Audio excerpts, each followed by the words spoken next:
Student I welcome to you all in the class of symmetry physics. Student आज जो अपन topic discuss करने वाले हैं उसका नाम है कंपाउंड पेंडुलम। देखिए स्टूडेंट, इस टॉपिक को हमने प्रीवियस वीडियो में भी क्या किया था, डिस्कस किया था। आज अपन इस टॉपिक को थोड़ा और आगे क्या करते हैं, बढ़ाते हैं। देखिए स्टूडेंट, कंपाउंड पेंडुलम का मतलब होता है कि एक ऐसा कोई रिजिड बॉडी का मतलब होता है दृढ़ पिंड। दृढ़ पिंड को आपको मैं एक एग्जांपल से समझाऊं। जैसे मान लीजिए कि हमारे पास कोई पत्थर है या कोई लकड़ी है, तो लकड़ी को अपन दृढ़ पिंड बोल सकते हैं। क्यों? क्योंकि उनके परमाणु के बीच की दूरी या किन्हीं दो परमाणुओं के बीच की दूरी विद रेस्पेक्ट टू टाइम क्या नहीं हो रही, चेंज नहीं हो रही। फॉर एग्जांपल अपन मान लीजिए कि रबड़, तो रबड़ दृढ़ पिंड में नहीं आएगा। आपका पेन दृढ़ पिंड में आएगा, आपका शॉर्पनर दृढ़ पिंड में आएगा, ठीक है। जबकि इरेजर को आप क्या कर सकते हो, इसे बेंड कर सकते हो, तो वो दृढ़ पिंड में नहीं आएगा। अपन उसमें ज़्यादा नहीं जाएंगे, बट एक बार अपन बात करें स्ट्रक्चर की, तो कंपाउंड पेंडुलम का स्ट्रक्चर किताब में आप देखोगे तो आपको थोड़ा सा अलग से मिलेगा।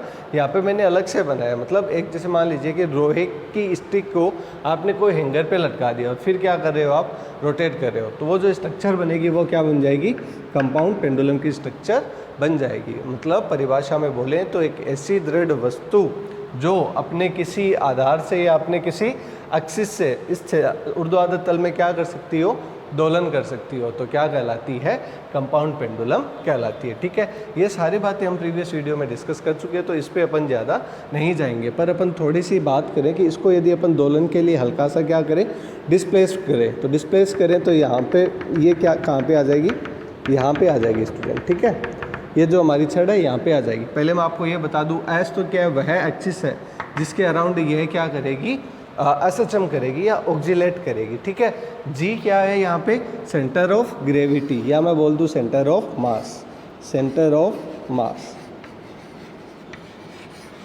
जी है सेंटर ऑफ मास। ठीक है स्टूडेंट, और एस से जी के बीच की डिस्टेंस कितनी है, स्मॉल है।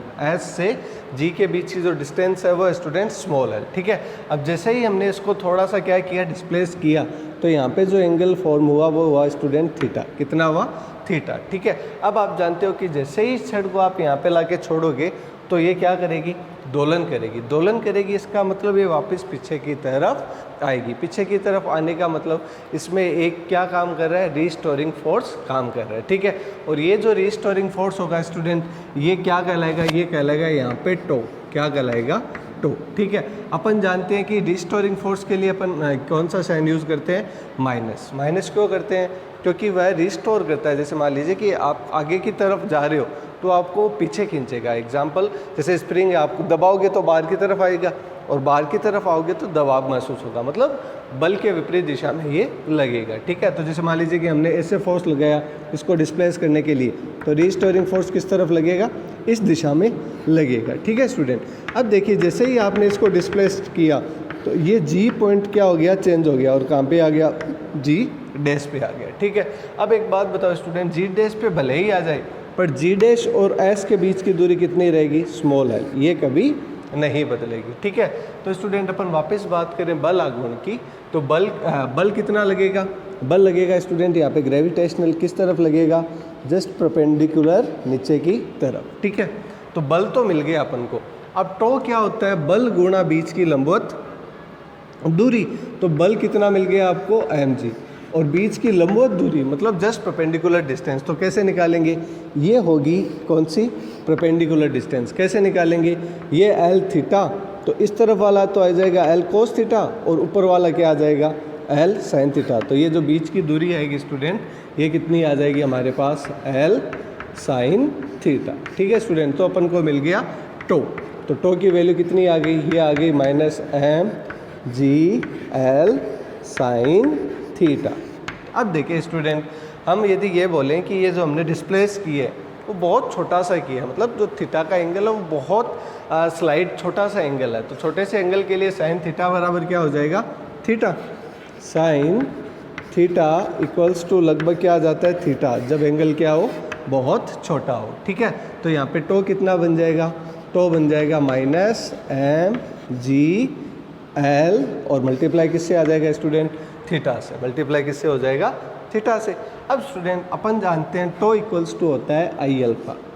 टो इक्वल्स टू क्या होता है, आई अल्फा, वेयर आई क्या होता है स्टूडेंट, वेयर आई होता है moment of inertia, moment of inertia. ठीक है, तो देखिए टो इक्वल्स टू अपन आई अल्फा रखेंगे तो यहाँ पे क्या रखेंगे आई, और अल्फा क्या होता है, अल्फा एंगुलर एक्सीलरेशन है, कोणीय त्वरण है। कोणीय त्वरण क्या होता है student, D square theta over D T square. यहाँ पे वैल्यू कितनी आ जाएगी, यहाँ पे वैल्यू बच जाएगी स्टूडेंट एम जी एल, और मल्टीप्लाई किससे हो जाएगा स्टूडेंट, थीटा से। तो यहाँ से अपन D square theta upon D T की डी टी स्क्वायर की वैल्यू जब निकालेंगे तो हमारे पास आएगा डी स्क्वायर थीटा और कितना आ जाएगा डी टी स्क्वायर, और वैल्यू कितनी आ जाएगी, वैल्यू आ जाएगी student minus M G L upon कितना आ जाएगा आई, और साइड में अपन क्या लिख देंगे थीटा। अब साइड में थीटा क्यों लिखा है स्टूडेंट, इसका रीज़न है कि अपन किसके लिए निकाल रहे हैं, एसएचएम के लिए निकाल रहे हैं, और एसएचएम के लिए अपन जान रहे हैं कि D square theta upon D T square SHM की क्या बनती है इक्वेशन, और यहाँ पे जो कांस्टेंट बनता है स्टूडेंट वो क्या कहलाता है, कांस्टेंट कहलाएगा ओमेगा स्क्वायर। कांस्टेंट क्या कहलाएगा, ओमेगा नोट बोल दीजिए या ओमेगा बोल दीजिए, एक ही बात है। तो ओमेगा स्क्वायर की वैल्यू क्या आ गई, एम जी एल अपॉन कितना आ गया स्टूडेंट आई।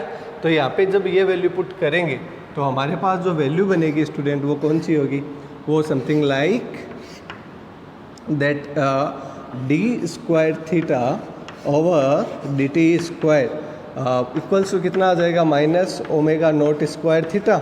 और इसको इस तरफ लेके जाएं थोड़ा और इसको मॉडिफाई करें तो अपन क्या लिख सकते हैं, अपन लिख सकते हैं D square theta over D T square plus कितना हो जाएगा student omega naught square theta equals to क्या आ जाएगा 0। ये लीजिए आपके पास बन गई क्या, equation of motion for oscillation. ठीक है, अर्थात for oscillation of compound pendulum, किसी कंपाउंड पेंडुलम का। ठीक है, क्या बन गया, equation of motion for S H M simple harmonic motion के लिए। स्टूडेंट अब इसको अपन थोड़ा सा और सिंप्लीफाई करें तो अपन जानते हैं टी इक्वल्स टू क्या होता है, यदि अपन बात करें टाइम पीरियड की तो अपन जानते हैं टी इक्वल्स टू होता है 2 पाई ओमेगा। ठीक है, T equals to T pi by omega, और ओमेगा की वैल्यू कितनी आएगी स्टूडेंट, यहाँ पे क्या लगाओगे रूट, तो यहाँ पे जब अपन रूट लगाएंगे तो ओमेगा की वैल्यू आ जाएगी स्टूडेंट टी इक्वल्स टू 2 पाई, इसको रूट में ही लिखते हैं ना, अपॉन में ओमेगा तो आई कहाँ चला जाएगा, ऊपर चला जाएगा ना, ऊपर चला जाएगा तो यहाँ पे कितना आ जाएगा, यहाँ पे आ जाएगा स्टूडेंट एम जी एल और कितना आ जाएगा आई। ये आपके लिए क्या आ गया, टाइम पीरियड का फॉर्मूला। क्या आ गया, टाइम पीरियड का फॉर्मूला। यहाँ तक स्टूडेंट हम कहूँ तो मैं डिस्कस कर चुके थे। ठीक है, बट मेरे को क्या कि जितने भी वीडियो लास्ट 2 वीडियो बने उनको एक जगह करना था। ठीक है, इसलिए हमने इसको कंप्लीट ही क्या किया, वापस स्टडी किया। अब देखिए स्टूडेंट अपन थोड़ा सा क्या चलते हैं और आगे चलते हैं। तो अपन ने देखा कि T is equal to 2 pi by omega और आई एम जी एल। अब कैसे न कैसे करके स्टूडेंट अपन को क्या मिल जाए, आई की वैल्यू। ठीक है, तो हमारा क्या हो जाएगा, काम हो जाएगा। ठीक है, तो आई की वैल्यू लिखी गई है student I naught plus M के स्क्वायर। आप बस इतना देखो, समझा मैं दूंगा इसको पूरा। आई की वैल्यू लिखी गई है आई नोट प्लस एम के स्क्वायर। अब आपके 2 डाउट्स आते हैं।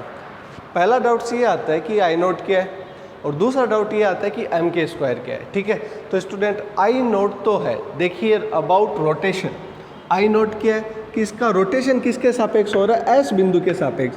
तो एस बिंदु के सापेक्ष इसका मोमेंट ऑफ इनर्शिया। देखिए स्टूडेंट मैं आई नोट को लिख रहा हूँ एस बिंदु के सापेक्ष, बिंदु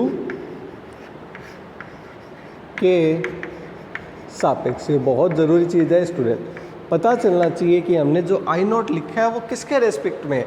ये जो एक्सिस बन रही है यहाँ पे, इसके अलोंग क्या है इसका मोमेंट ऑफ इनर्शिया। ये रियल में एक्सिस कैसे है समझोगे, जैसे मान लीजिए कि आपने एक चौक ली और चौक पे क्या लटका दिया, एक स्केल को बीच में खड्डा करके लटका दिया, तो ये जो एक्सिस है ना, इसके अराउंड है क्या, आई नोट की वैल्यू। ठीक है, फिर आपके मन में आ गया कि सर ये तो मान लेंगे कि बी एस बिंदु के सापेक्ष है, तो फिर यहाँ पे एम के स्क्वायर क्या है, एम के स्क्वायर भी क्या है, मोमेंट ऑफ इनर्शिया। एम के स्क्वायर भी क्या है, मोमेंट ऑफ इनर्शिया, पर किसके सापेक्ष, सेंटर ऑफ मास के सापेक्ष, सेंटर ऑफ मास के रेस्पेक्टिव में, सेंटर ऑफ मास के रेस्पेक्टिव में। ठीक है, के सापेक्ष। अब स्टूडेंट बात ये आती है कि सर ये दोनों अभी मिल गए तो तो अपन रिजल्टेंट कैसे निकालेंगे? तो अपन जानते हैं समांतर अक्ष प्रमेय किसकी, मोमेंट ऑफ इनर्शिया की। तो अपन समांतर अक्ष प्रमेय में क्या करते हैं, अपन ऐड करके लिख देते हैं, क्योंकि दोनों की एक्सिस क्या है, सेम है। तो इसके सापेक्ष प्लस इसके सापेक्ष दोनों को ऐड कर दो, अपन को क्या मिल जाएगा, रिजल्टेंट मिल जाएगा। बट स्टूडेंट अभी रुकिए, यहाँ पे वापस आपके मन में एक बात ये आएगा कि सर ये के क्या है, ठीक है। तो के है जायरोस्कोपिक रेडियस है ना, तो ये है इसको जायरोस्कोपिक रेडियस। अब इसको हिंदी में क्या बोलते हैं मेरे को नहीं पता, इसको शायद घूर्णन त्रिज्या बोलते हैं, ठीक है। समझा मैं दूंगा ये होती क्या है, समझा मैं दूंगा, इस पर थोड़ा सा डाउट है, मैं इसको क्लियर नहीं करा, बाकी इसको जायरोस्कोपिक रेडियस तो बोलते हैं, अब हिंदी में क्या बोलते हैं थोड़ा सा डाउट है, ठीक है। देखिए स्टूडेंट, के होता है क्या है, इसको समझिए आप पहले। के का यदि मैं आपको बताऊं, जैसे मान लीजिए कि कोई बॉडी है, मान लीजिए ऐसे कोई बॉडी है, ठीक है।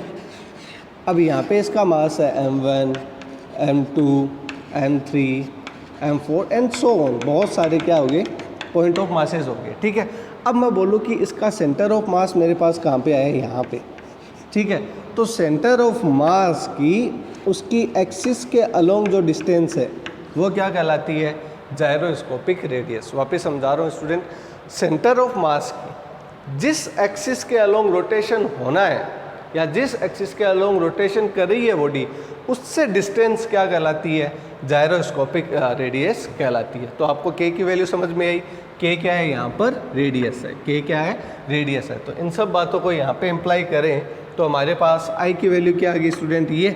अब ये आई की वैल्यू अपन क्या करेंगे, इस इक्वेशन में क्या करेंगे, पुट करेंगे और अपन क्या निकालेंगे, टी की वैल्यू। तो स्टूडेंट टी कितना आ जाएगा हमारे पास, टी आ जाएगा T is equal to 2 pi root I, I कितना हो गया, आई नोट प्लस एम के स्क्वायर, अपॉन कितना आ जाएगा स्टूडेंट, अपॉन आ जाएगा स्टूडेंट एम जी एल, कितना आ जाएगा, एम जी एल, ठीक है स्टूडेंट। अब देखिए यहाँ पर आई नोट की वैल्यू कितनी होगी, आई नोट की वैल्यू होगी स्टूडेंट यहाँ पे आई नोट इक्वल्स टू क्या होगा, एम एल स्क्वायर, ठीक है। और फिर यहाँ पे कितना आ जाएगा, एम के स्क्वायर, अपॉन में कितना आ जाएगा student, M G L, M common आके क्या हो जाएगा, कैंसिल आउट हो जाएगा। तो हमारे पास टी की जो वैल्यू बचेगी वो बचेगी nothing but T equals to 2 pi, यहाँ पे कितना हो जाएगा, एम से एम कैंसिल आउट हो जाएगा। और एल यदि अपन कॉमन लें स्टूडेंट तो हमारे पास कंडीशन बचेगी के स्क्वायर अपॉन एल, प्लस कितना हो जाएगा स्टूडेंट, प्लस यहाँ पे आ जाएगा एल, और अपॉन में कितना आ जाएगा स्टूडेंट, अपॉन में आ जाएगा जी, अपॉन में क्या आ जाएगा जी। अब ये जो टर्म है स्टूडेंट फर्दर क्या हो जाएगी, एक नई टर्म में क्या हो जाएगी, रिप्लेस हो जाएगी, फर्दर एक नई टर्म में क्या हो जाएगी, रिप्लेस हो जाएगी। मान लीजिए कि के स्क्वायर अपॉन एल को मैं क्या बोल दूँ, एल डैश, के स्क्वायर अपॉन एल को मैं बोल देता हूँ यहाँ पे एल डैश, और ये कंप्लीट को मैं क्या बोल दूँ, कैपिटल एल, ठीक है।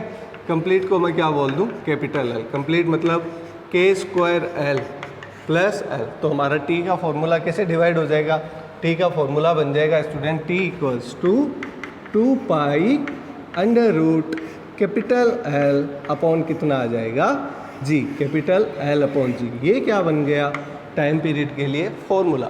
बट स्टूडेंट अभी आपके डाउट रहेगा कि सर एल डैश क्या होती है और कैपिटल एल क्या होती है, ठीक है। तो कैपिटल एल को तो अपन बोलते हैं तुल्य लंबाई, ठीक है। तुल्य लंबाई किसकी, कंपाउंड पेंडुलम की, ठीक है।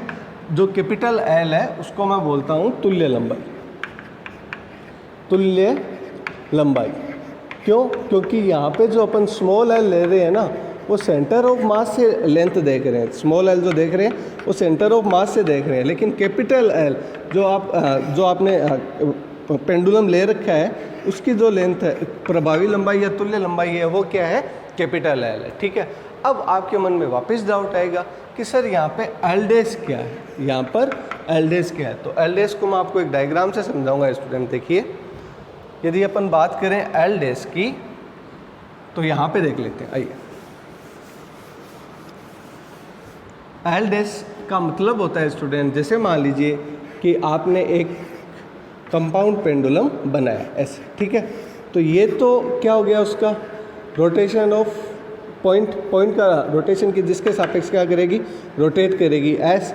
ये जी क्या हो गया, सेंटर ऑफ ग्रेविटी, तो इसके बीच की दूरी क्या होगी, स्मॉल एल होगी, ठीक है।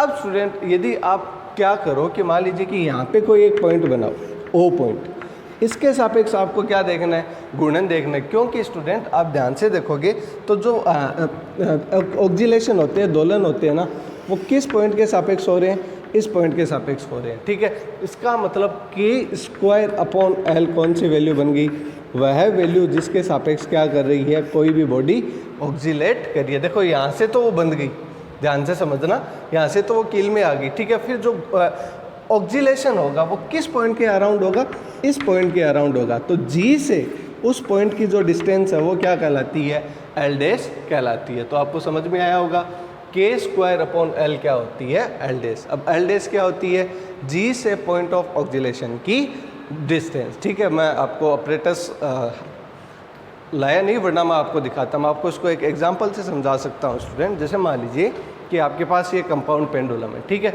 अब यहाँ पे आपने कील लगा दी यहाँ पे। ठीक है, तो ये तो कील यहाँ पे डल गई ना। अब जो रोटेशन होगा वो किसके सापेक्ष होगा, अराउंड दिस पॉइंट। ठीक है, अब इस पॉइंट की इस जी से डिस्टेंस क्या कहलाएगी, k²/L कहलाएगी। तो ये था स्टूडेंट टॉपिक कंपाउंड पेंडुलम पे। आई होप अब कंप्लीट आपको एक वीडियो में कंपाउंड पेंडुलम समझ आ गया होगा। फिर भी स्टूडेंट यदि आपको कुछ क्वेरीज तथा कुछ डाउट रह जाते हैं तो आप मेरे को मैसेज करके पूछ सकते हो। Thanks for this video watching. मिलते हैं स्टूडेंट अगले वीडियो में, तब तक के लिए आप अपना ध्यान रखिए, घर पे रहिए, सुरक्षित रहिए। धन्यवाद।